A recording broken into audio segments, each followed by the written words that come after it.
El ciclo presupuestal es de suma importancia, ya que sin él no se podría contar con un proyecto de presupuestos que integre los programas que a su vez dan cumplimiento a lo establecido en el Plan Nacional de Desarrollo.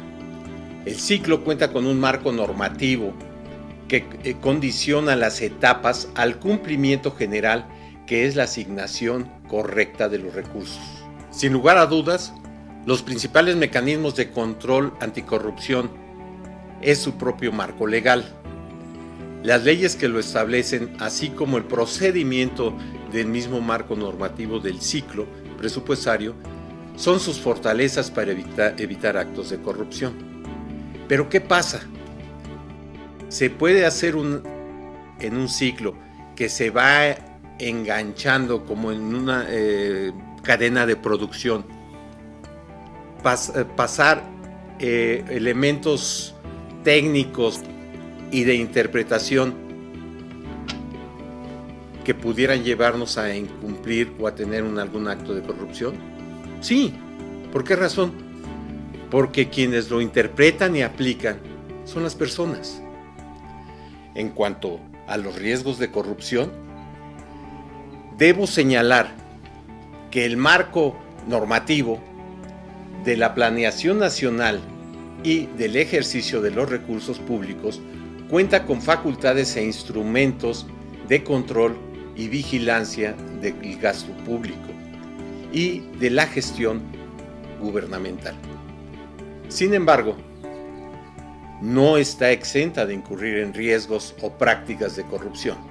Si integramos un programa que no cuente con los requerimientos que se establecen en la normatividad para que un programa sea considerado un programa presupuestario, como es su meta, su objetivo, su razón de ser,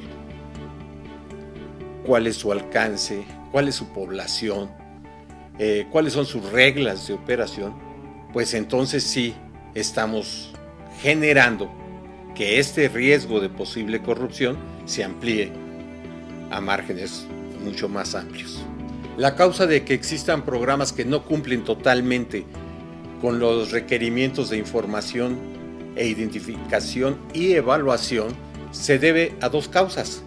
La primera, al inicio de una nueva administración, que es cuando se presentan más estas situaciones, se debe a la diferencia en los tiempos que existe en que se presenta el anteproyecto de presupuestos e inicia la nueva administración. No obstante, los trabajos de entrega-recepción y los temas que se podrían incorporar en un plan nacional de desarrollo que está por desarrollar esta nueva administración, aunque lo tengan en la cabeza, pero sí ya traen algunas ideas de los programas que podrían incorporarse, pero no los tienen completos, no está cumpliendo con todos los requerimientos. Y entonces sí, posiblemente ahí tengamos la primera fase. La segunda es de que en el transcurso de la administración siempre surge la necesidad o idea de incorporar un nuevo programa que venga a fortalecer las acciones de gobierno. Y estos programas, dada la premura, pues no siempre cumplen con los requerimientos que se necesitan. En los dos casos, la verdad es injustificable incorporar al presupuesto de egresos de la Federación un programa que no tenga los elementos de información y operación necesarios para su ejercicio y evaluación.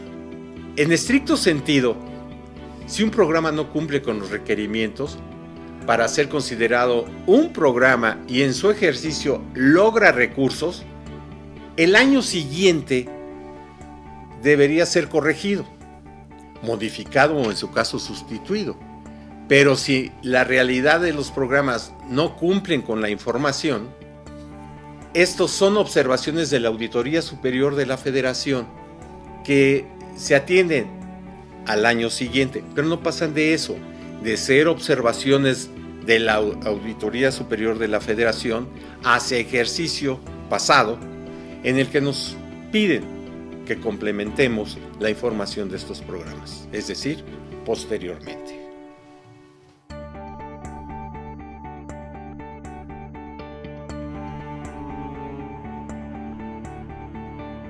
El marco legal del ciclo presupuestal cubre estos casos, pero recordemos que los ejecutan personas que están expuestas a una presión interna.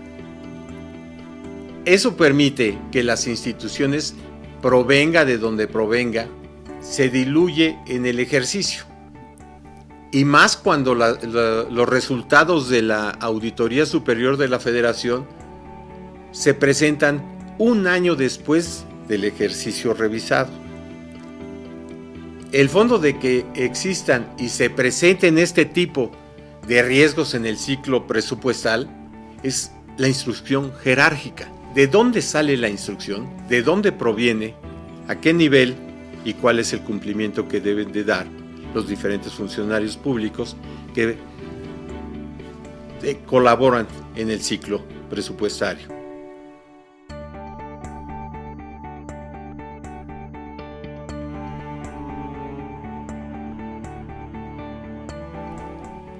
En estricto y conforme a sus funciones, si forma parte de la dependencia ejecutora, debería señalarlo a sus superiores y pedir la información complementaria antes de integrarlo en su proyecto de presupuesto que será enviado a la Secretaría de Hacienda.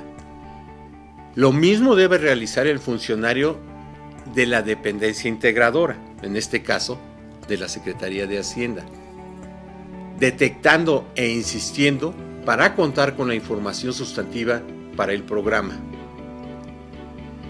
Porque si existe una instrucción y esta nos obliga a llevar este programa hacia el presupuesto, pues así quedará, se incorporará al presupuesto.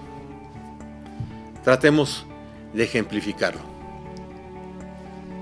Las observaciones al ejercicio del PEP se realiza a las dependencias ejecutoras, o sea, la Auditoría Superior de la Federación audita el ejercicio del gasto a través de las unidades ejecutoras. Y puede ser y obtener el número de observaciones que gusten, que para atenderlas tiene el ejercicio siguiente y poder atender esta observación. Y si las cumple y supera estas observaciones, pues el programa continuará. Pero para que continúe, debió haber sido complementado en cuanto a todos sus requerimientos.